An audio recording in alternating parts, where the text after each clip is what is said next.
چاہے مسلمان ہی کیوں نہ ہو، تو کسی قیمت پہ جائز نہیں ہے۔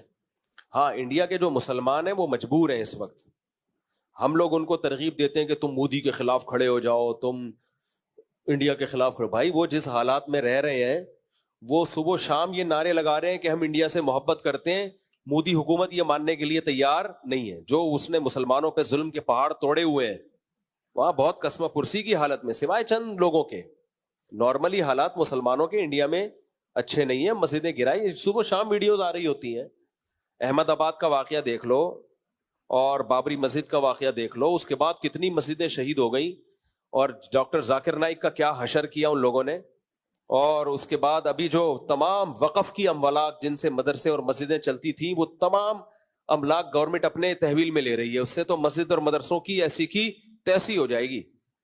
ان حالات میں آپ کہہ رہے ہو کہ وہ انڈیا کے خلاف بولیں، ایسا نہیں ہوتا۔ لہذا ان کی جو تقریریں آ رہی ہیں نا، ہم انڈیا کے ساتھ ہیں، ان تقریروں سے ان کے بدگمان ہونے کی بھی ضرورت نہیں ہے، انہوں نے یہی کہنا ہے، وہ مجبور ہیں بیچارے یہ کہنے پر۔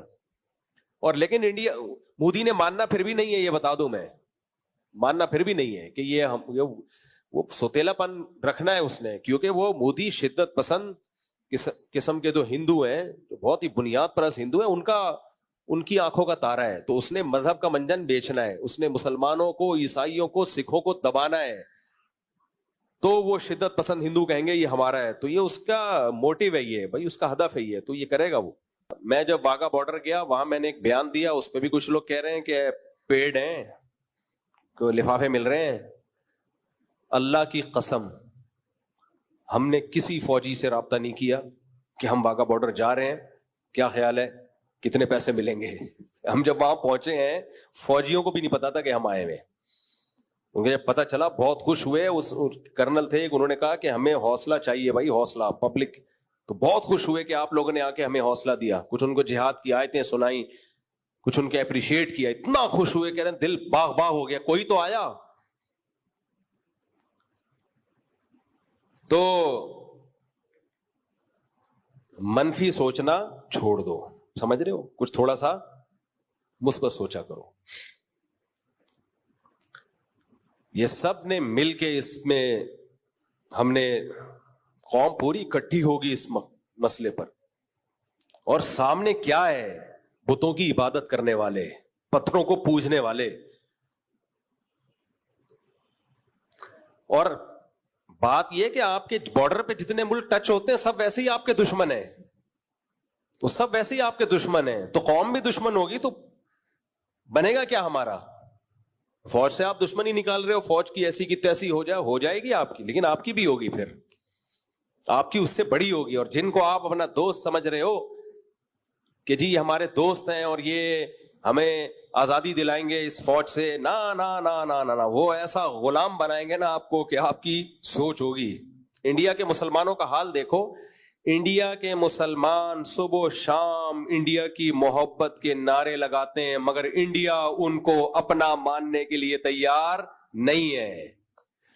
وہ بیچارے زندگی ان کی گزر گئی یہی سمجھاتے ہوئے ہم پاکستان کے دشمن ہیں، ہم انڈیا سے محبت کرتے ہیں۔ انڈیا کہتا ہے جھوٹ بول رہے ہو، حالانکہ وہ کر رہے ہوتے ہیں، وہ ملک کے لیے قربانیاں دے رہے ہیں، لیکن نہیں مانتا مودی۔ انڈیا سے میری مراد ہے یہ مودی کی گورنمنٹ، یہ نہیں مانتی۔ کتنا ظلم ہوا ہے احمد آباد میں، مودی نے کتنا ظلم کیا ہے، کتنا ظلم کیا ہے احمد آباد میں مودی نے، کیا کچھ کیا ہے۔ بابری مسجد شہید نہیں ہوئی، اسی تنظیم کے گنڈوں نے شہید کی ہے بابری مسجد کو، اسی نے احمد آباد کا واقعہ ہوا ہے، یہ سب اسی تنظیم کے کارنامے ہیں۔ کتنی ویڈیوز آپ نے سوشل میڈیا پہ دیکھی ہیں، مسلمانوں کو ڈنڈے سے مار مار کے قتل کیا جا رہا ہے، وقف کی زمینیں سرکاری املاک میں لی جا رہی ہیں۔ صدیوں سے جو مسلمانوں کی وقف کی زمینیں تھیں جس سے مسجد اور مدرسے چلا کرتے تھے، مودی سرکار نے آ کے وہ سرکاری تحویل میں لے لی ہیں۔ طلاق کے مسائل میں مداخلت جو خالصتاً مسلمانوں کے آئلی قوانین ہیں، ڈاکٹر ذاکر نائک پہ پابندیاں، ایک دہشت گردی کا جھوٹا الزام لگا کے ملک بدر کر دیا۔ تو جو اپنے ملک میں جنہوں نے مسلمانوں کا یہ حشر کیا ہوا ہے، تم کیا سمجھتے ہو فتح کے بعد وہ تمہیں عزت دیں گے؟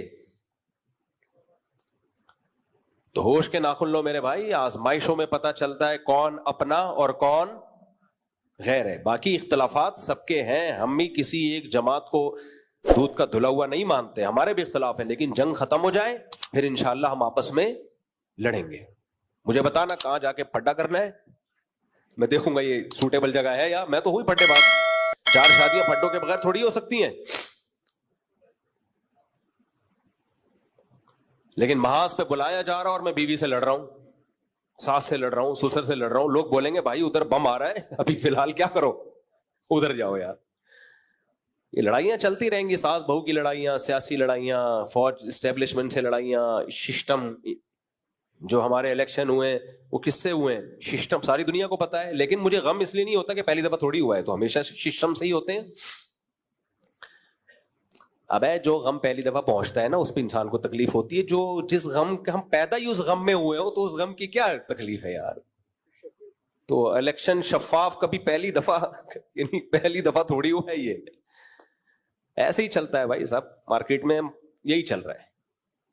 اوریجنل عدل و انصاف صرف کہاں ملے گا, آخرت میں ملے گا. دنیا میں ایسے ہی چلتا ہے, سسٹم کے تحت یہ سب کچھ. گھروں میں کون سا سسٹم ہے, سسٹم ہی تو ہے گھروں میں بھی. 100% گھروں میں کون سا کوئی عدل و انصاف کا نظام ہے. شوہر سچ بولتا ہے گھر میں, دیر سے آتا ہے تو کیا سچ بولتا ہے کہ میں فلم دیکھ کے آ رہا ہوں یا کہاں سے گھوم کے آ رہا ہوں؟ وہ یہی بتائے گا کہ میں مدنی مسجد گیا ہوا تھا, شب جمعہ کا بیان سن کے آ رہا ہوں. ایک آدمی شراب پی کے آتا تھا نا تو بیوی سے پٹتا تھا. ایک دن وہ آیا تو دیوار پھلانگ کے آیا تاکہ بیوی کو پتا نہ چلے کہ میں لیٹ آ رہا ہوں, اور گھر میں لیپ ٹاپ کھول کے بستر پہ بیٹھ گیا کہ میں آفس ورک کر رہا ہوں, جیسے بہت پہلے سے آیا ہوں. بیگم آئی, بیگم نے بولا پھر پی کے آیا ہے؟ کہہ رہا نہیں بیگم میں تو 1 گھنٹے سے آفس ورک کر رہا ہوں. کہہ رہی کم بخت پھر بریف کیس کھول کے کیوں بیٹھا ہوا ہے؟ شراب کی وجہ کیا کھول کے بیٹھا ہوا تھا؟ بریف کیس کھول کے. تو ہماری دشمنی نہ انڈیا کے مسلمانوں سے ہے نہ انڈیا کے اسٹیٹ سے ہے. انڈیا ایک اسٹیٹ ہے, ریاست ہے, جیسے دوسری ریاستیں ہوتی ہیں. ہمارا دماغ نہیں خراب کہ بلا وجہ ریاستوں سے ہم پنگے لینا شروع کریں.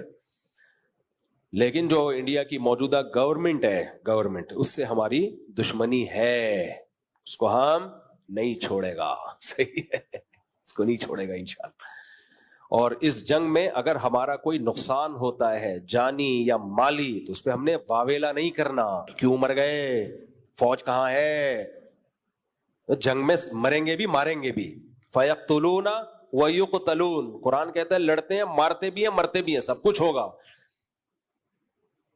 اور اس سے بڑی بات یہ فوجی کیوں نہیں مر رہے؟ فوجی مر گئے تو تم کیا کرو گے پھر؟ تیرا کیا ہوگا کالیا؟ اس پہ تو خوش ہونا چاہیے فوجی نہیں مر رہے, حالانکہ وہ بھی شہادتیں پیش کر رہے ہیں. ایسا نہیں ہے کہ وہ ان کو کچھ نہیں ہو.